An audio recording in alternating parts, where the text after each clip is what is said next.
Lors du barbecue de la fête des pères, ma famille s'est moquée de moi, voici un trophée pour nous avoir tous freinés.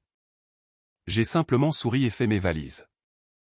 Ma sœur m'a ensuite supplié, s'il te plaît, aide-moi. J'ai répondu, je ne m'arrête pas. J'en ai juste fini. Et c'est à ce moment-là qu'elle a tout perdu. Le jour de la fête des pères, ma famille m'a remis un trophée sur lequel on pouvait lire, la plus susceptible de freiner tout le monde. Ils ont tous ri. Ma sœur a ri le plus fort. Ils pensaient que c'était une blague. Alors, j'ai souri, j'ai dit, merci, j'ai fait mes valises ce soir-là et j'ai tendu un piège qu'ils n'ont jamais vu venir. C'est ici que l'histoire commence vraiment, et vous ne voudrez pas manquer ce qui se passe. Assurez-vous d'être abonné pour la suivre jusqu'à la fin. Nous sommes toujours curieux. De quelle partie du monde nous regardez-vous aujourd'hui? Faites-le nous savoir dans les commentaires. L'odeur de l'allume-feu et du charbon bon marché flottait lourdement dans l'air humide de juin. C'était la fête des pères, et comme c'était la coutume depuis les 22 dernières années, c'était moi qui m'occupais du grill. Notre vrai père était parti depuis que j'avais 20 ans, me laissant, moi l'aîné, ramasser les morceaux de notre famille brisée. C'était moi qui avais consolé notre mère, Maria, alors âgée de 42 ans et complètement perdue. C'était moi qui avais élevé ma sœur Lucie, qui était une petite fille de 4 ans, et mon frère Ben, qui avait à peine 1 an. C'était moi qui avais abandonné ma propre vie, mes propres bourses d'études, mon propre avenir, pour prendre un emploi de comptable qui a finalement conduit à ma carrière de contrôleuse financière, tout cela pour garder un toit au-dessus de nos têtes. Alors oui, c'était moi qui faisais griller les hamburgers, celle qui avait acheté les hamburgers, celle qui avait payé l'hypothèque de la maison dans laquelle nous nous trouvions, et celle qui venait de remplir la bouteille de propane. C'était la fête des pères. L'ironie était étouffante. Steph, tu les brûles. La voix de Lucie tria depuis le patio. J'ai retourné les galettes, la main ferme, le visage masqué par le calme. Ils sont parfaits, Luce. Eh bien, dépêche-toi. Nous avons une présentation. Mon estomac s'est noué. Une présentation. Juste un petit truc amusant, a-t-elle chanté. J'ai transféré le reste de la nourriture sur les plateaux, je les ai portés jusqu'à la table de pique-nique et j'ai commencé à ranger la zone de préparation. Ma famille, maman, Ben, Lucie et son nouveau fiancé très chic, Marco, étaient tous assis, sirotant la bière artisanale chère que j'avais payée. Ils riaient, confortablement installés à l'ombre du parasol. Je transpirais, mon polo collé à mon dos. D'accord, tout le monde. Lucie a tapé dans ses mains, faisant taire les bavardages. Ses yeux, brillants et ambitieux, pétillaient. À 26 ans, elle était tout ce que je n'étais pas. Insouciante, belle et totalement libérée de tout fardeau. Alors, nous savons tous que c'est la fête des pères, et bien que papa ne soit pas là, nous avons pensé célébrer l'autre force directrice de nos vies. Marco, 34 ans, et puant l'énergie de perturbateur, a passé un bras autour d'elle. C'est de bonne guerre, Steph. Juste une petite moquerie familiale. B. Au visage doux et perpétuellement âgé de 23 ans, a gloussé et a caché son visage derrière son téléphone. Ma mère a simplement souri, arborant une expression vague et agréable qu'elle prenait chaque fois qu'elle sentait un conflit et souhaitait en être exclue. Ben, à toi l'honneur, l'a incité Lucie. Ben s'est levé en tenant quelque chose enveloppé dans un torchon de cuisine. C'était bosselé et maladroit. D'accord, alors nous avons tous voté, a-t-il commencé, riant déjà. Et le premier prix annuel de la famille Miller pour la personne la plus susceptible de freiner tout le monde est attribué à. Il a retiré le torchon. C'était un trophée, une chose hideuse faite maison. Une figurine de baseball en plastique peinte à la bombe en or, collée de travers sur un bloc de bois. Sur la petite plaque de couleur laiton, gravée d'une main tremblante, se trouvaient les mots « la plus susceptible de freiner tout le monde ». Mon souffle s'est arrêté. Le bruit de la tondeuse à gazon des voisins, les oiseaux, la circulation lointaine, tout s'est estompé dans un bourdonnement aigu et perçant. J'ai regardé le trophée, puis leur visage. Ben gloussait, incapable de me regarder dans les yeux.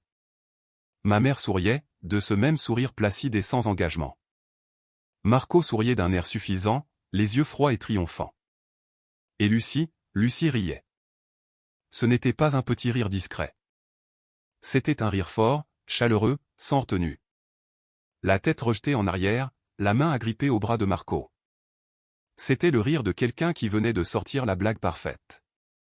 Le silence qui a suivi n'a été rempli que par l'écho de son allégresse. J'ai senti la chaleur monter à mon visage, une rougeur profonde et douloureuse qui a commencé à mon col et a brûlé jusqu'à la racine de mes cheveux. J'avais déjà été humilié auparavant. J'avais été ignoré. J'avais été considéré comme acquise. Mais cela, c'était une cruauté nouvelle et raffinée. Ils me regardaient tous, attendant que je rie avec eux, que je sois la bonne joueuse que j'avais toujours été. Mon regard s'est fixé sur celui de Lucie. Son rire est finalement mort quand elle a vu mon expression, mais le sourire est resté figé et provoquant. Ce n'était pas une blague. C'était un message. C'était des représailles pour mon refus, 2 soirs auparavant, de financer le dernier projet d'investissement en crypto-monnaie à haut risque d'elle et de Marco en prenant une deuxième hypothèque sur ma maison. J'ai dégluti. J'ai tendu la main et j'ai pris la vilaine effigie en plastique doré des mains de Ben. Je l'ai tenue. C'était léger, bon marché et insultant. J'ai forcé mes lèvres à sourire. Ouais, ai-je dit, d'une voix étonnamment égale. Je ne sais pas quoi dire. Merci. La tension est retombée. Ben a ri de soulagement. Marco m'a tapé sur l'épaule, un geste qui ressemblait plus à une bousculade. Tu vois, elle a compris. Bonne joueuse, Steph. C'est juste une blague, chérie. Ma mère est finalement intervenue. Tu sais que nous t'aimons. Ouais, Steph, a dit Lucie, la voix dégoulinante d'une fausse douceur. Nous voulons juste que tu te détendes, que tu vives un peu. Laisse-nous vivre un peu.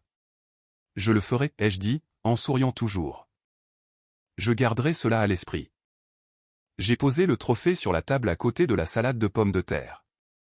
Maintenant, qui veut un hamburger? Je dois encore nettoyer tout ça. Ils ont mangé. J'ai nettoyé. J'ai gratté les assiettes, mis les poubelles dans des sacs et récuré le grill jusqu'à ce que les grilles brillent. Tout au long de la soirée, j'ai souri. J'ai hoché la tête. J'étais la parfaite structure de soutien, accommodante et invisible, qu'ils avaient toujours connue. Cette nuit-là, après que tout le monde se soit couché, je suis allé dans ma chambre d'enfant. La maison était silencieuse. J'ai pris le trophée sur ma commode où je l'avais posé, la plus susceptible de freiner tout le monde. Je l'ai regardé pendant un très long moment. La peinture dorée bon marché s'écaillait déjà, révélant le plastique blanc en dessous. C'était un monument à leur sentiment d'avoir tous les droits, à leur aveuglement, aux 22 années de ma vie que j'avais sacrifiées pour leur offrir le luxe de me voir comme un obstacle. Je n'ai pas pleuré. Je n'ai pas explosé de colère. J'ai senti un profond froid arctique s'installer dans ma poitrine. J'ai allumé mon ordinateur portable et j'ai passé 2 appels téléphoniques. Ensuite, j'ai ouvert ma valise et j'ai commencé à faire mes bagages. La trahison n'était pas la blague. C'était la vérité qu'ils avaient enfin eu le courage de dire. La maison était calme quand je suis parti juste avant 5 heures du matin. Je n'avais emporté que l'essentiel. Mon ordinateur portable de travail, mes dossiers personnels, des vêtements pour quelques semaines et mes articles de toilette. J'ai laissé tout le reste. Les meubles que j'avais achetés, les appareils de cuisine que j'avais payés, les photos encadrées d'une famille que, finalement, je ne connaissais pas vraiment. J'ai posé ma clé sur le comptoir de la cuisine à côté d'un simple mot de 3 mots, j'ai fini. Je n'ai pas conduit jusqu'à la maison d'un ami. Je n'avais pas eu le temps de cultiver beaucoup d'amitié profonde. Je suis allé dans un hôtel pour séjour prolongé, propre et anonyme, dans le quartier des affaires près de mon bureau.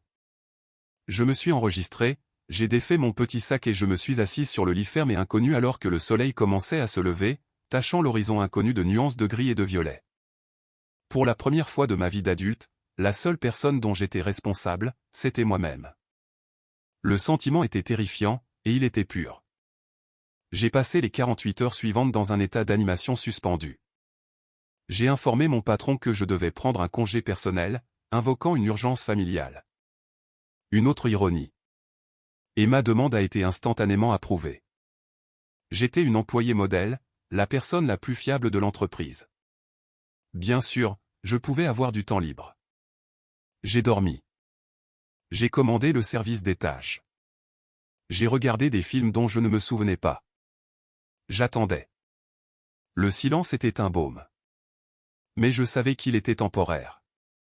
Le premier appel est arrivé comme prévu le mardi matin.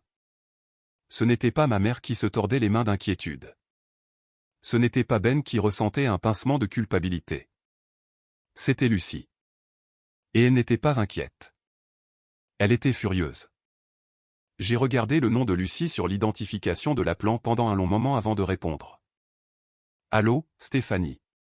Où es-tu » a-t-elle aboyé. Pas de préambule. Pas de demande pour savoir si j'allais bien. Juste une pure irritation sans filtre. Je suis parti, ai-je dit calmement, en sirotant le café médiocre de l'hôtel. J'ai fermé les yeux. Le compte des courses, un compte chèque conjoint que j'avais ouvert il y a des années et que j'approvisionnais chaque semaine pour qu'ils puissent acheter de la nourriture sans jamais avoir à penser à la logistique de la chose. Je l'avais fermé le lundi matin. La facture est payée, Lucie, ai-je dit. Le compte est fermé. Il y a eu un silence stupéfait à l'autre bout de la ligne. Fermé ? Pourquoi ferais-tu ça? Qu'est-ce que je suis censé utiliser pour les ordonnances de maman? J'imagine que tu utiliseras ton propre argent, ai-je dit. Une autre pause. Celle-ci était plus froide. C'est quoi cette histoire, Steph? C'est à cause de ce stupide trophée? Mon Dieu, c'était une blague. Es-tu vraiment aussi mesquine? Tu vas laisser maman mourir de faim parce que tes sentiments ont été blessés. Je ne laisse personne mourir de faim, Lucie. J'en ai juste fini, comme le disait le mot. Fini. Fini. Fini avec quoi? Fini de faire partie de cette famille. Tu ne peux pas juste partir. Tu as des responsabilités. Tu as des responsabilités. Les mots ont résonné dans la chambre d'hôtel stérile. Pendant 22 ans, cette phrase avait été mes chaînes. Mais le trophée n'avait pas été seulement une insulte. Il avait été une clé. Non, Lucie, ai-je dit, et j'ai été surprise par l'acier dans ma propre voix. Je n'en ai plus. Tu es incroyable, a-t-elle fulminé. Tu essaies de nous punir. Marco avait raison. Tu es manipulatrice. Tu essaies de ruiner ma vie. Je ne fais rien, Lucie. J'arrête, tout simplement. Eh bien, tu ne peux pas, a-t-elle crié. Le paiement de ma voiture est du vendredi, et je dois effectuer le dernier paiement pour mon séminaire de lancement de marque. Tu dois transférer l'argent. Que suis-je censé faire? J'ai soupiré. C'était le cœur du problème. Non pas mon absence, mais l'absence de mon portefeuille. C'est à toi de le découvrir, ai-je dit. Stéphanie, si tu ne répares pas ça, je jure. J'ai raccroché. Ma main tremblait, non pas de peur, mais d'adrénaline. Le lien parasitaire avait été rompu, et l'autre s'en rendait enfin compte. Je me suis approché de la fenêtre et j'ai regardé la rue animée en bas. Des voitures et des gens, tous se déplaçant avec un but, tous avec leur propre vie à gérer.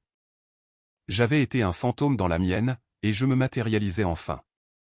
Lucie paniquait à propos d'un paiement de voiture et de courses. Elle s'inquiétait de la petite allocation quotidienne que je fournissais. Elle n'avait même pas pensé à vérifier le vrai argent. Elle s'inquiétait du compte chèque conjoint, mais elle avait oublié une chose cruciale. Il y a 5 ans, lorsqu'elle avait commencé sa carrière de gestionnaire de médias sociaux, elle avait fait un gâchis de ses finances. Pour la protéger d'elle-même, pour la maintenir en règle avec les impôts, pour lui donner un vernis de professionnalisme, j'avais créé la société à responsabilité limitée Miller Media. J'avais fait les démarches administratives. J'avais déposé les statuts auprès de l'État et j'avais structuré l'accord d'exploitation avec la précision d'une contrôleuse financière. Lucie était une consultante salariée. Moi, Stéphanie Miller, j'étais l'unique membre gérante avec le pouvoir de signature exclusif sur tous les comptes de l'entreprise. J'étais la société à responsabilité limitée, et Lucie, et par extension Marco, n'en avait aucune idée. Ils voyaient juste cela comme le compte bancaire magique qui payait leur style de vie tape à accent grave l'œil. Ils pensaient m'avoir donné un trophée pour les avoir freinés. Ils étaient sur le point de découvrir que j'étais la seule à les soutenir. Mon sacrifice n'était pas un acte isolé. C'était une mort par 1000 coupures de papier. Une vie donnée, un rêve abandonné à la fois. Lorsque notre père est mort d'une crise cardiaque soudaine, il nous a laissés avec une veuve éplorée et une montagne de dettes dont j'ignorais même l'existence. l'homme charmant et jovial dont je me souvenais avait vécu un mensonge, empruntant sur la maison avec 2 cartes de crédit plafonnées et un prêt personnel dont je ne connais toujours pas le but. J'avais 20 ans. J'étais à 2 ans d'une bourse d'études complète en économie dans une université prestigieuse. J'avais des projets. J'allais étudier à l'étranger, obtenir ma maîtrise en administration des affaires et travailler dans la finance internationale. J'allais voir le monde. Au lieu de cela, je suis rentré à la maison. J'ai abandonné l'école de mes rêves et je me suis inscrite à des cours du soir au collège communautaire local, avant d'être transféré sur le campus satellite de l'université d'État une fois que j'ai eu un emploi à temps plein. Je me souviens de mon premier jour en tant que comptable junior. J'étais assise dans un box gris, saisissant des chiffres, le cœur lourd dans ma poitrine pendant que mes anciens colocataires m'envoyaient des photos de leur semestre à Florence. Je n'y suis jamais retourné. Je suis devenu une personne du coin. Je suis devenu la Stéphanie responsable. J'ai stabilisé les finances de la famille. J'ai négocié avec la banque pour arrêter la saisie immobilière. J'ai travaillé 60 heures par semaine, gravissant les échelons de comptable à experte comptable, puis à contrôleuse financière. Tout cela en élevant mes frères et sœurs. Je préparais les déjeuners de Ben. J'ai appris à lire à Lucie. J'assistais à leurs réunions parents-professeurs. Maria, ma mère, s'est simplement effacée. Elle est devenue un autre enfant dont il fallait s'occuper, perdue dans son propre chagrin et incapable de prendre la moindre décision. Je payais pour tout. L'appareil dentaire de Lucie, la première voiture de Ben, le diplôme en gestion des médias sociaux de Lucie, les frais de scolarité actuels de Ben. J'ai tout fait sans un seul merci. C'était juste mon travail. J'étais l'utilitaire de la famille, attendu, invisible, et remarqué uniquement lorsque je dysfonctionnais. Puis, il y a 6 mois, Marco est entré en scène. Lucie l'a ramené à la maison, et mes alarmes internes n'ont pas seulement sonné, elles ont hurlé.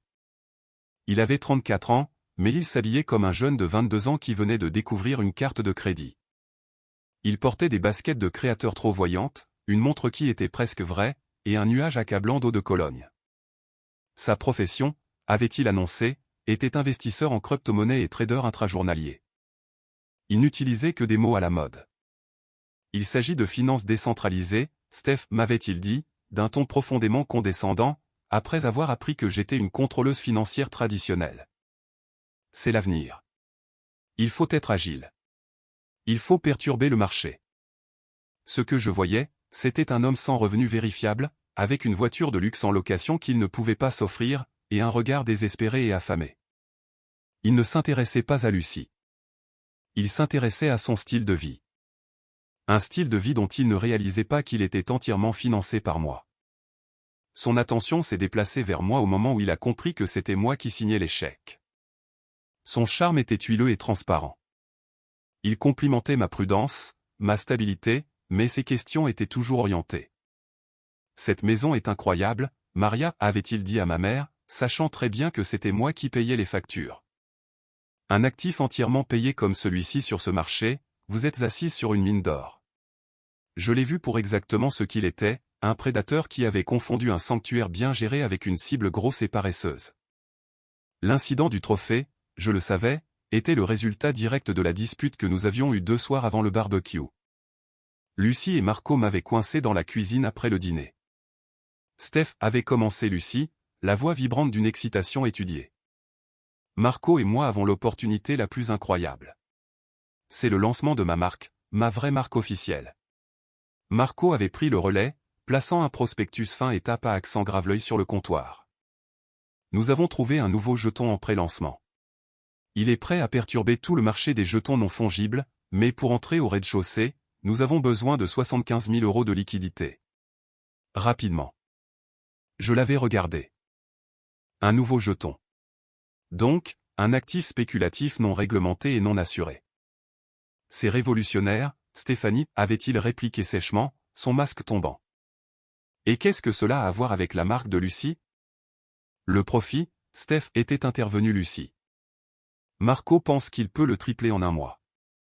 C'est le capital d'amorçage pour mon lancement. Nous pourrons enfin sortir de cette maison, avoir notre propre chez nous, commencer notre vie. J'avais feuilleté le prospectus. Ce n'était que des graphiques mal conçus et un jargon dénué de sens. Je vois. Et où comptiez-vous trouver ces 75 000 € de liquidité? Marco avait souri. Un sourire de politicien. J'avais fermé le prospectus et je l'avais repoussé sur le comptoir. Non. Les sourires avaient disparu. Quoi? La voix de Lucie était tranchante. Non, absolument pas. Je ne vais pas mettre en péril la maison familiale, le seul actif que nous avons, et pour lequel j'ai travaillé 20 ans afin de le sécuriser, dans un pari à haut risque. C'est financièrement imprudent. Ce n'est pas un pari, avait insisté Marco. C'est la définition même d'un pari, avais-je rétorqué, ma voix de contrôleuse prenant le dessus. Vous n'avez pas de plan d'affaires, pas d'évaluation des risques et pas de garantie. Ce n'est pas de la finance. C'est un billet de loterie. La réponse est non. Les yeux de Lucie s'étaient remplis de larmes de rage. Tu vois, Marco, tu vois, c'est ce qu'elle fait. Elle ne supporte pas de me voir heureuse. Elle ne supporte pas de me voir réussir. Elle me freine. Je te protège, Lucie. Tu me contrôles, avait-elle hurlé. C'est aussi la maison de mon père. Tu n'as pas le droit. La maison est à mon nom, Lucie, avais-je dit calmement. Une mesure légale nécessaire que j'avais prise des années auparavant pour la protéger des créanciers tenaces de notre père. Et la réponse est définitive. Elle était sortie en trombe. Marco m'avait jeté un regard de haine pure et absolue. Tu vas le regretter, avait-il sifflé. 2 jours plus tard, il m'avait remis le trophée. Ce n'était pas une blague. C'était une déclaration de guerre. Il ne réalisait tout simplement pas que j'étais la seule à avoir des munitions. La chambre d'hôtel était devenue mon centre de commandement. Ma vague initiale de chagrin s'était retirée, remplacée par le bourdonnement froid et familier de la concentration professionnelle. Je n'étais plus seulement une sœur en deuil. J'étais une contrôleuse financière menant un audit sur une entité hostile. Ma première action après avoir raccroché au nez de Lucie a été de me connecter au portail d'entreprise de la société à responsabilité limitée Miller Media. Les comptes étaient exactement comme je les avais laissés. Le compte chèque professionnel, que j'approvisionnais avec juste assez d'argent pour le salaire de Lucie et les dépenses d'exploitation, était maintenant presque vide après son dernier retrait. Le vrai argent, les bénéfices de la société à responsabilité limitée provenant des quelques contrats de marque légitimes que j'avais négociés pour elle, se trouvaient dans un compte d'épargne d'entreprise à haut rendement, un compte dont elle ignorait l'existence. En quelques clics, j'ai transféré la totalité du solde de ce compte d'épargne vers un nouveau compte séquestre bloqué dans une autre banque. Un compte qui nécessitait ma signature et uniquement ma signature pour tout retrait. Je ne le volais pas. Je le protégeais du prédateur que je savais que Marco était. Ensuite, je me suis connecté au portail d'administration des cartes de crédit de l'entreprise. Il y en avait 2. Une carte principale pour les dépenses professionnelles, qui, je l'ai vu, était utilisée pour des restaurants, des spas et des vêtements de créateurs, et une carte secondaire pour les opérations, qui payait la location de sa voiture et ses abonnements. Je les ai annulées toutes les 2, avec effet immédiat. Je coupais les cordons de sécurité. Ce n'était pas seulement un départ émotionnel. C'était une extraction financière complète. Mais je savais que ce n'était pas suffisant. Marco était un animal acculé et il serait dangereux. Je devais savoir exactement à quoi j'avais affaire. En tant que contrôleuse, je savais que les chiffres ne mentent pas. Les gens, si. J'ai appelé un homme que j'avais utilisé professionnellement 1 ou 2 fois pour examiner des partenaires commerciaux potentiels. C'était un détective privé discret, spécialisé dans l'investigation financière. David, ai-je dit, j'ai une situation. Un homme nommé Marco. Je lui ai donné le nom complet que Lucie utilisait dans ses publications enthousiastes sur les médias sociaux. Il est fiancé à ma sœur et a tenté d'avoir accès aux biens de la famille. J'ai besoin d'un bilan complet, historique de crédit, déclaration d'entreprise, casier judiciaire, associé connu et tout jugement en cours. J'ai également le soupçon qu'il est impliqué dans des systèmes prédateurs de crypto-monnaies. Voyez ce que vous pouvez trouver.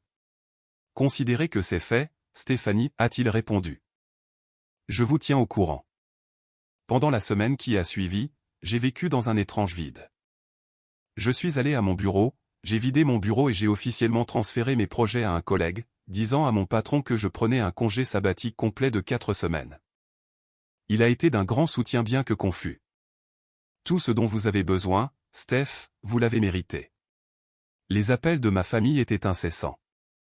Ils ont dégénéré selon un schéma prévisible et pathétique. D'abord, Lucie, encore une fois, hystérique. Sa carte pour sa voiture avait été refusée. Sa carte pour le séminaire de la marque avait été refusée. Qu'est-ce que tu as fait, Stéphanie?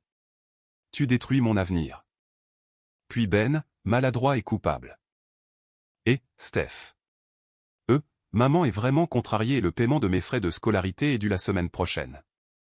Celui dont tu t'occupes toujours. Est-ce que tu t'en es occupé? Non, Ben, avais-je dit, mon cœur souffrant un peu pour lui. Il était faible, pas malveillant. Je ne l'ai pas fait. Oh, d'accord. Eh bien, peux-tu, s'il te plaît? Tout le monde est vraiment désolé pour le trophée. Le sont-ils, Ben, ou sont-ils juste désolés que la banque soit fermée? Il n'avait pas de réponse. Enfin, ma mère. Sa voix était faible, larmoyante et pleine d'une impuissance étudiée. Stéphanie, ma chérie, cela a assez duré. Lucie est très contrariée. Tu as fait passer ton message. Maintenant, s'il te plaît, rentre à la maison. Je ne sais pas comment faire fonctionner la nouvelle machine à café. Je ne sais pas comment faire fonctionner la nouvelle machine à café. Après 22 ans, c'était ça, l'urgence. C'était la profondeur de son inquiétude pour moi. Je ne rentre pas à la maison, maman, ai-je dit, la voix plate. Tu devras lire le manuel. J'ai raccroché et j'ai bloqué tous leurs numéros. Mes actions devaient parler d'elles-mêmes. Le silence qui a suivi était lourd. Le vendredi, exactement 12 jours après mon départ, j'ai reçu l'email que j'attendais. Il venait de David. L'objet était simple, rapport Marco. J'ai ouvert le fichier joint. C'était pire que ce que je pensais. Marco était un escroc, et un escroc raté par-dessus le marché. Il avait lui-même 2 sociétés à responsabilité limitée qui avaient fait faillite, toutes 2 dissoutes par l'État pour non-paiement des impôts. Il faisait l'objet de 3 jugements impayés de la part d'anciens partenaires commerciaux, pour un total de plus de 90 000 €. Il n'avait aucun actif réel. Sa voiture de luxe était une location à risque sur le point d'être saisie, et la plateforme de crypto-monnaie qu'il promouvait était une imposture totale. Le site web avait été créé 6 semaines auparavant, enregistré de manière anonyme. La dernière page du rapport était le coup de grâce. C'était une liste de ses créanciers. Il n'était pas seulement endetté envers les banques. Il était endetté envers le genre de personnes qui n'envoient pas de lettres polies. Il était désespéré. Il n'essayait pas de construire un avenir avec Lucie. Il essayait de trouver une porte de sortie. Et il pensait l'avoir trouvée dans ma famille, dans ma maison. Il n'avait pas essayé d'obtenir 75 000 € pour la marque de Lucie. Il avait essayé d'obtenir 75 000 € pour sauver sa propre peau. Mon téléphone, qui était resté silencieux pendant des jours, a soudainement vibré. C'était un numéro inconnu. J'ai répondu. C'était Lucie. Elle sanglotait. Pas en colère, pas hystérique. En sanglots. Stéphanie, s'il te plaît, a-t-elle bredouillé. Je suis tellement désolé. Je suis désolé pour le trophée. Je suis désolé pour tout. S'il te plaît, j'ai besoin de ton aide. Marco. Il me terrifie. Il a dit que je devais trouver l'argent ou nous aurions tous les deux des ennuis. Je ne sais pas quoi faire. S'il te plaît, Steph, aide-moi. À la seconde où sa voix s'est brisée, le piège que j'avais si soigneusement tendu s'est refermé. Où êtes-vous, ai-je demandé, la voix dépourvue d'émotion. Nous sommes à la maison, a-t-elle chuchoté comme si elle avait peur d'être entendue. Il est dans le salon. Il a passé la journée au téléphone à crier sur des gens. Reste là. Je serai là dans 20 minutes. Ne reste pas seul avec lui. Est-ce que tu apportes l'argent? J'apporte une solution, Lucie. J'ai raccroché et j'ai appelé David. Êtes-vous disponible pour une consultation en personne tout de suite? Je doublerai votre tarif. Où vais-je? A-t-il demandé. J'ai conduit jusqu'à mon ancienne maison, celle que j'avais sauvée et qu'ils avaient empoisonnée. Je me suis garé sur le trottoir, mais je ne suis pas entré. J'ai attendu. 5 minutes plus tard, une berline banalisée s'est arrêtée derrière moi. David est sorti. Un homme d'une cinquantaine d'années, à l'allure calme et professionnelle, portant une mallette en cuir. Quelle est la situation ? A-t-il demandé en s'installant sur le siège passager de ma voiture. Une dispute conjugale avec un élément financier à haut risque. L'homme dans cette maison est le sujet de votre rapport. Il est instable et désespéré. Ma sœur est à l'intérieur. Je vais entrer pour l'extraire et présenter mes conclusions. Je veux que vous soyez là en tant que témoin. Vous ne devez pas intervenir. Vous devez juste être présent. Est-ce clair ? Limpide, a-t-il dit en ajustant sa cravate. Nous avons remonté l'allée que j'avais désherbée 100 fois. J'ai utilisé mon ancienne clé. Elle fonctionnait toujours. La scène dans le salon était d'un désarroi total. Ma mère pleurait silencieusement sur le canapé. Ben se tenait près de la cheminée, pâle et tremblant. Marco faisait les 100 pas, son téléphone collé à l'oreille, ses cheveux gominés en bataille. Il portait les mêmes vêtements qu'il y a 2 jours. L'odeur de la peur et de la bière éventée était épaisse dans l'air. Lucie était une épave. Ses yeux étaient rouges et gonflés, et elle était blottie dans le fauteuil, ressemblant à une enfant. Quand je suis entré, suivi par un grand homme inconnu en costume, la pièce est devenue silencieuse. L'appel téléphonique de Marco s'est terminé brusquement. Stéphanie a soufflé ma mère, une vague de soulagement envahissant son visage.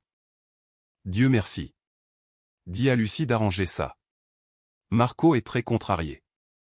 Les yeux de Marco se sont plissés, d'abord sur moi, puis sur David. Qui diable est-ce ? Êtes-vous folle ? Vous avez amené un étranger ici.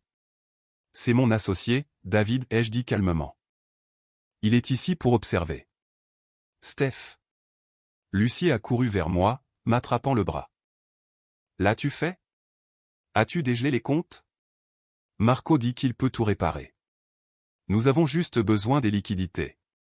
Je l'ai regardé, mon cœur étant une pierre froide et dure. La manipulation, l'addiction à un fantasme. C'était tellement profond. Je ne dégèle pas les comptes, Lucie. Quoi ? A hurlé Marco. Il a fait un pas vers moi. David a fait un demi-pas en avant et Marco s'est arrêté. Vous croyez que vous pouvez entrer ici comme dans un moulin ? C'est ma maison. Notre maison. C'est ma maison, Marco, ai-je dit, ma voix tranchant à travers ses fanfaronnades. Et vous n'y êtes plus le bienvenu. Vous ne pouvez pas faire ça. Je suis de la famille. Lucie et moi allons nous marier. Vous nous volez. C'est illégal. Vraiment, ai-je demandé. Je me suis approché de la table basse, repoussant une pile de ces impressions sur les crypto-monnaies. J'ai placé mon propre dossier sur la table et je l'ai ouvert. Lucie, quand j'ai créé la société à responsabilité limitée Miller Media, je t'ai fait signer l'accord d'exploitation. T'en souviens-tu ? Lucie avait l'air confuse. Je ne sais pas. J'ai signé un tas de trucs bancaires. Tu as signé un document juridique contraignant que j'ai juste ici. J'ai tapoté la première page. Il décrit la structure de l'entreprise. Il me désigne, moi, Stéphanie Miller, comme l'unique membre gérante. Il me donne un contrôle fiduciaire de 100% sur tous les actifs et décisions de l'entreprise. Il te répertorie comme consultante salariée. Tu n'as aucun droit légal sur un seul dollar de ce compte. Je ne vous vole pas, Marco. Je protège les actifs de l'entreprise contre un tiers externe frauduleux. Le visage de Lucie est devenu blanc. Le sang s'en est retiré si vite que j'ai cru qu'elle allait s'évanouir. Quoi ? Qu'est-ce que ça veut dire ? Cela signifie, ai-je dit, que l'argent que tu croyais être à toi n'a jamais été à toi. C'était celui de l'entreprise, et en tant que dirigeante de l'entreprise, je l'ai mis en sécurité. Le visage de Marco s'est contorsionné en un masque de pure rage. Le vendeur lisse et charmant avait disparu, remplacé par un rat désespéré et acculé. Vous, espèce de sorcière, a-t-il craché. Vous pensez être si intelligente ? Vous avez planifié ça. Vous avez toujours essayé de me saboter. Non, ai-je dit, j'étais juste toujours préparé. Je suis contrôleuse financière depuis 15 ans, Marco. Je documente tout. Nous vous poursuivrons en justice, a-t-il menacé, la voix brisée. Nous vous prendrons tout. Je dirai au monde entier ce que vous avez fait. Me poursuivre avec quel argent, ai-je demandé, ma voix dangereusement calme. vous ne pouvez même pas payer votre facture de téléphone, n'est-ce pas?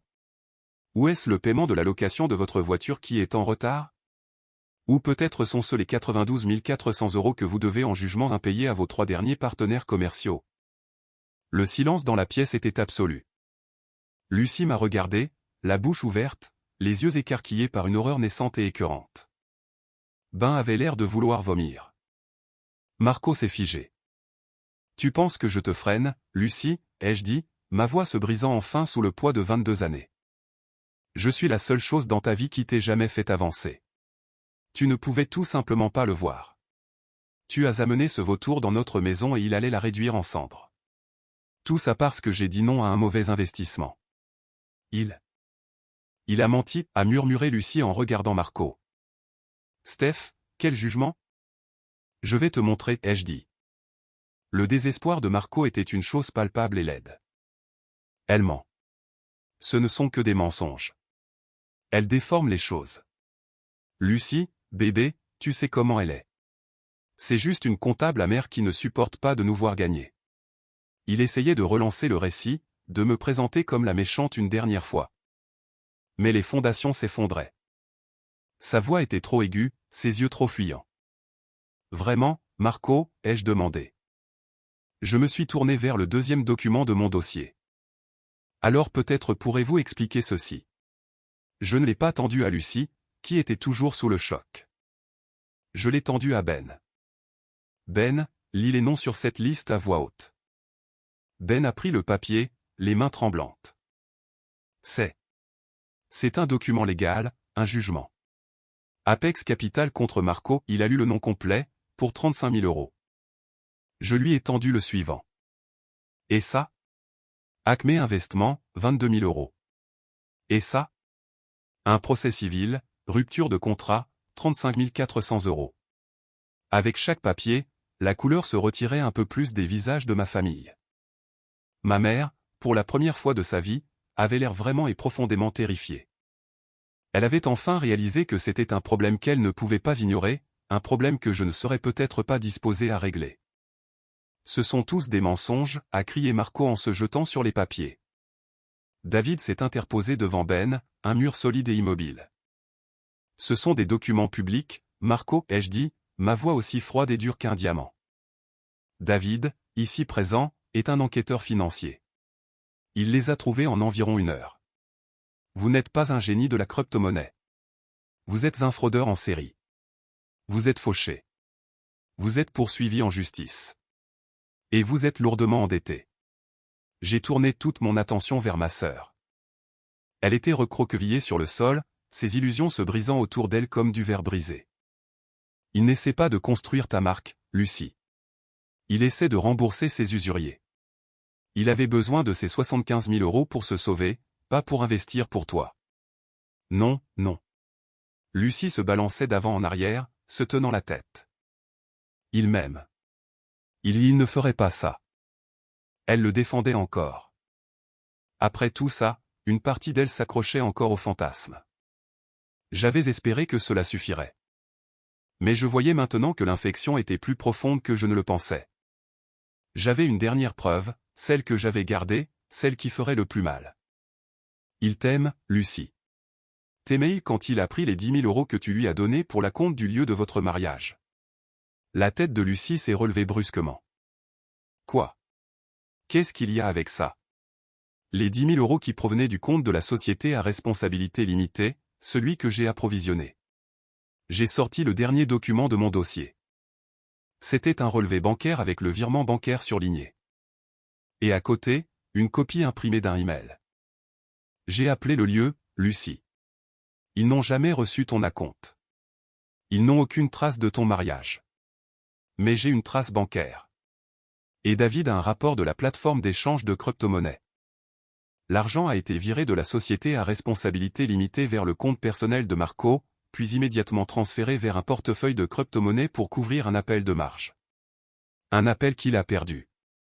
L'argent a disparu. Ton mariage, ton acompte, tout a disparu. Il ne t'a pas seulement menti sur son passé, Lucie. Il t'a volé la semaine dernière. C'était le coup de grâce.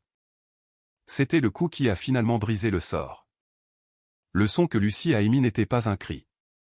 C'était un gémissement animal et brut de trahison absolue. Elle s'est relevée précipitamment, le visage masqué par les larmes et la rage, et elle s'est jetée sur lui. « Espèce de voleur !» « Menteur !» a-t-elle crié en frappant ses poings contre sa poitrine. « Je t'ai fait confiance. Je t'ai aimé. Tu m'as volé. » Marco, finalement démasqué, a montré sa vraie nature. Il lui a attrapé les poignets violemment et l'a repoussé. « Lâche-moi, folle. C'était mon argent. Je l'ai gagné. Je vous ai apporté les affaires. Vous n'êtes rien sans moi. Sortez d'ici. » Ma voix était basse, mais elle a couvert ses cris et ses hurlements. Marco s'est tourné vers moi, le regard meurtrier. « Non, Marco, ai-je dit en prenant mon téléphone. C'est vous qui paierez. J'ai des preuves de fraude électronique, de fausses déclarations et de vol. Mon associé, David, les a déjà préparées pour le procureur. Vous avez deux options. Vous pouvez franchir cette porte tout de suite sans rien, et je me concentrerai uniquement sur le procès civil pour récupérer les fonds volés à la société à responsabilité limitée, ou vous pouvez rester, et je passerai cet appel, et nous nous reverrons au tribunal pénal. » Il m'a regardé. La poitrine haletante. Il calculait. Il a regardé Lucie, qui sanglotait dans les bras de Ben. Il a regardé ma mère, qui cachait son visage. Et il m'a regardé, la comptable, qui venait de démanteler systématiquement toute sa vie en moins de 10 minutes. Il savait qu'il avait perdu. Sans un mot de plus, il a arraché ses clés de voiture de la table et est sorti de la maison en trombe. La porte d'entrée a claqué et l'écho est resté suspendu dans l'air comme un coup de feu. La maison est restée silencieuse, à l'exception des sanglots déchirants de Lucie. Ben m'a regardé, les yeux écarquillés par un respect nouveau et terrifié. « Steph, qu'est-ce que... Que se passe-t-il maintenant ?» J'ai pris une profonde inspiration tremblante. L'adrénaline s'estompait, laissant derrière elle une lassitude jusqu'à l'os. « Maintenant, ai-je dit, en regardant les ruines de ma famille, nous nettoyons tout ça. » L'épreuve de force avait déjà eu lieu, mais les retombées restaient à venir. L'apogée n'était pas une fête publique. C'était le règlement de compte silencieux et brutal dans les jours qui ont suivi. Le lancement de la marque était, bien sûr, un fantasme. Les fournisseurs n'avaient pas été payés. Le lieu avait été perdu, et toute l'entreprise avait été bâtie sur les mensonges de Marco. Mais ma victoire dans le salon n'était que la première étape. L'apogée véritable a été le démantèlement systématique et professionnel de la vie qu'ils avaient construite sur mon dos. 2 jours plus tard, j'ai convoqué une dernière réunion de famille. Cette fois, ce n'était pas à la maison. C'était dans le bureau du centre-ville de mon avocat. Ma mère, Ben et Lucie sont arrivés l'air diminué. Lucie avait les yeux creux, habillée d'un simple jean et d'un t-shirt, toute la couleur et le vibrato ayant disparu d'elle. Elle faisait, pour la première fois, son âge. Ma mère et Ben avaient juste l'air effrayés. Ils ont été introduits dans une grande et intimidante salle de conférence. J'y étais déjà, en bout de table, avec mon avocat, Monsieur Harrison, à mes côtés. Des piles de dossiers soigneusement organisés se trouvaient devant nous. « Merci d'être venu, ai-je dit. Cela ne sera pas long.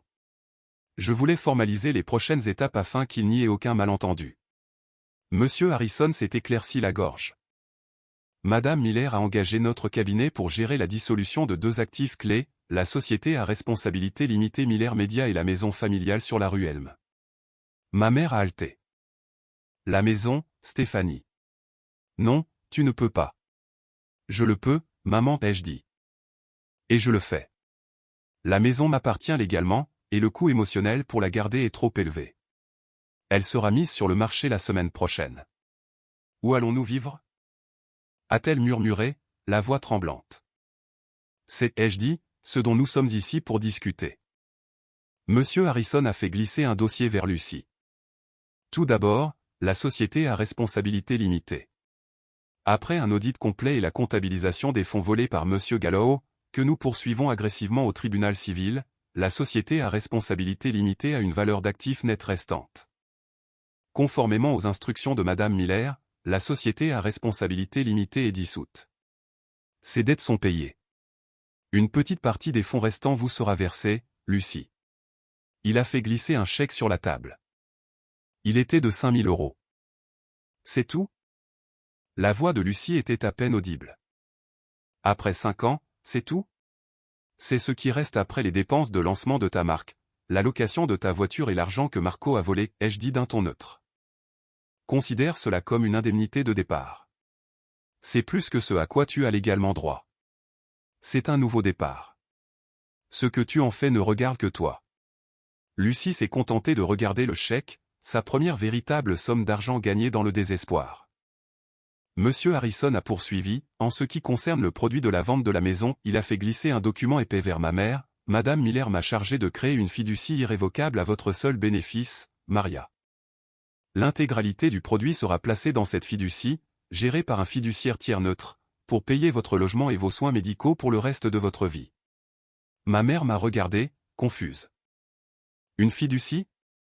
Cela signifie que l'on prendra soin de toi, maman, ai-je expliqué, ma voix s'adoucissant un instant. Tu auras un bel appartement. Tes factures seront payées. Tu n'auras jamais à te soucier de l'argent. Mais le capital ne peut pas être touché. Ni par toi, ni par Ben, ni par Lucie. C'est pour tes soins, et uniquement pour tes soins. Je venais de sécuriser son avenir. Et dans le même souffle, j'avais coupé ses enfants de leur principale source de financement. Ben, qui était resté silencieux, a fini par prendre la parole. Steph, qu'en est-il de mes frais de scolarité? Ils sont dus. J'ai regardé mon frère. J'ai payé ton éducation pendant 3 ans, Ben. Il est temps que tu prennes le relais. Tu peux faire une demande de prêt étudiant, comme je l'ai fait, ou tu peux trouver un deuxième emploi. Ta part de cette famille prend fin aujourd'hui.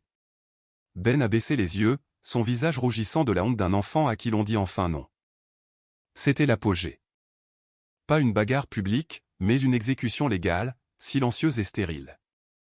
C'était moi, dans mon pouvoir de contrôleuse financière, traçant des lignes claires et indéniables. Lucie a fini par lever les yeux, le chèque toujours à la main. Ses yeux étaient remplis d'une nouvelle compréhension naissante. Elle ne regardait pas seulement sa sœur. Elle regardait une étrangère, une femme redoutable qu'elle n'avait jamais pris la peine de connaître. Tu as pensé à tout ça, a-t-elle chuchoté. Non pas comme une accusation, mais comme un constat. Je pense à tout, Lucie, ai-je répondu. C'est le travail que vous m'avez tous donné. Celui pour lequel vous avez fait ce trophée. Je me suis levé. Monsieur Harrison s'occupera des papiers. Je vous tiendrai au courant de la vente de la maison. Mon rôle dans tout cela est terminé. Je suis sorti de la salle de conférence. Je n'ai pas regardé en arrière. Je n'ai pas attendu les larmes ou les disputes. Je suis simplement parti. L'acte triomphal final n'était pas de me libérer de Marco. C'était de me libérer d'eux. La chute de Marco fut rapide et, de mon point de vue, heureusement silencieuse.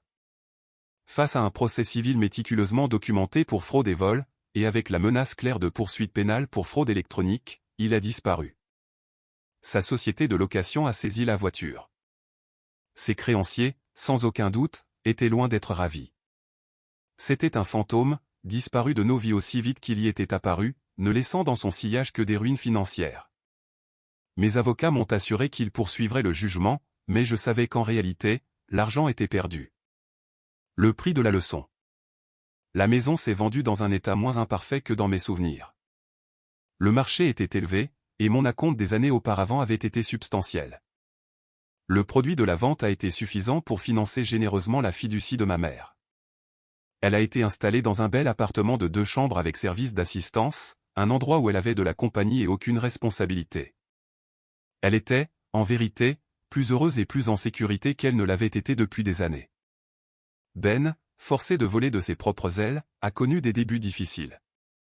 Il s'est plaint amèrement des demandes de prêt, du fait de devoir travailler le week-end au café et d'un nouveau travail de mise en rayon. Mais 6 mois plus tard, il était toujours à l'école. Ses notes s'étaient améliorées. Et quand il m'appelait, nos conversations portaient pour la première fois sur sa vie, et non sur ce qu'il attendait de moi. Le changement le plus profond, cependant, s'est produit chez Lucie. Environ 2 mois après la réunion, elle a demandé à me voir. Nous nous sommes retrouvés dans un parc public, à mi-chemin entre mon nouvel appartement et le petit 2 pièces qu'elle louait avec une colocataire. Je nous ai acheté 2 cafés, et nous nous sommes assis sur un banc. Elle était différente. Ses vêtements tape à accent graveleuil avaient disparu, remplacés par un simple pull et un jean. Ses cheveux avaient retrouvé leur couleur naturelle. Elle avait l'air calme. J'ai trouvé un travail, a-t-elle dit doucement, en fixant sa tasse. Un vrai. Assistante marketing de premier échelon dans une petite entreprise. C'est dur. Le salaire est terrible. Mais il est à toi, ai-je dit. Oui. Elle a pris une inspiration tremblante. Steph, je ne sais pas comment. Je suis tellement désolé. Je sais. Je sais. Être désolé ne répare rien. Ça ne répare rien du tout. Non, ai-je acquiescé. Ça ne répare rien. J'ai été tellement horrible avec toi, a-t-elle chuchoté. Et maintenant, les larmes coulaient. Toutes ces années, je te voyais juste comme ce mur, cette chose permanente qui était juste là. Je n'ai jamais, pas une seule fois, pensé à ce que ça te coûtait. Je n'ai jamais pensé à ce que tu avais abandonné. Nous étions des enfants, Lucie. Toi et Ben l'étiez. Je ne l'étais pas. Mais je n'étais pas une enfant lors du barbecue, a-t-elle dit, la voix brisée. J'étais juste cruelle. J'étais tellement en colère que tu aies vu clair en lui, et j'étais terrifié que tu aies raison, et je te détestais pour ça. Je te détestais d'être intelligente. Je suis tellement désolé, Steph. Je l'ai regardée, ma sœur de 26 ans, qui grandissait enfin. La colère que j'avais gardée pendant si longtemps s'était consumée d'elle-même, ne laissant qu'un vaste espace calme. Je sais, Lucie, ai-je dit. Je te pardonne, a-t-elle pleuré. Et cette fois, j'ai tendu la main et je l'ai posée sur son épaule. Ma propre vie était presque méconnaissable. J'avais emménagé dans un appartement élégant et moderne au centre-ville, un appartement qui était tout à moi. Il était petit, mais chaque meuble y avait été choisi par moi, pour moi. J'avais accepté un nouvel emploi, plus stimulant et mieux rémunéré, en tant que directrice financière pour une jeune entreprise technologique. Je voyageais pour le travail, je construisais mon propre avenir, je rencontrais de nouvelles personnes. Notre famille n'était pas réparée. Elle ne serait jamais ce qu'elle avait été, et c'était la chose la plus saine pour nous tous. Il n'y avait plus de grands barbecues, plus d'obligations présumées, mais il y avait une nouvelle honnêteté fragile. Ben et moi nous envoyions des messages. Lucie et moi nous retrouvions pour prendre un café une fois par mois. Ma mère m'appelait pour me parler de ses parties de bingo.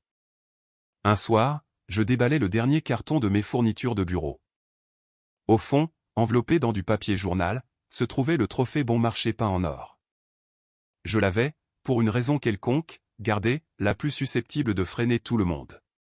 Je l'ai tenu un instant, le symbole de ma grande trahison, le catalyseur de ma libération. Puis, je me suis dirigé vers le vide-ordures, j'ai soulevé la petite effigie en plastique et je l'ai lâchée. Je l'ai entendu cliqueter dans l'obscurité, disparaissant pour toujours. Je suis retourné à l'intérieur, je me suis servi un verre de vin et je me suis assis sur mon balcon avec vue sur les lumières de la ville. J'avais 42 ans et ma vie ne faisait que commencer. J'étais en paix. J'avais eu ma justification. Et pour la première fois, j'étais vraiment, complètement libre.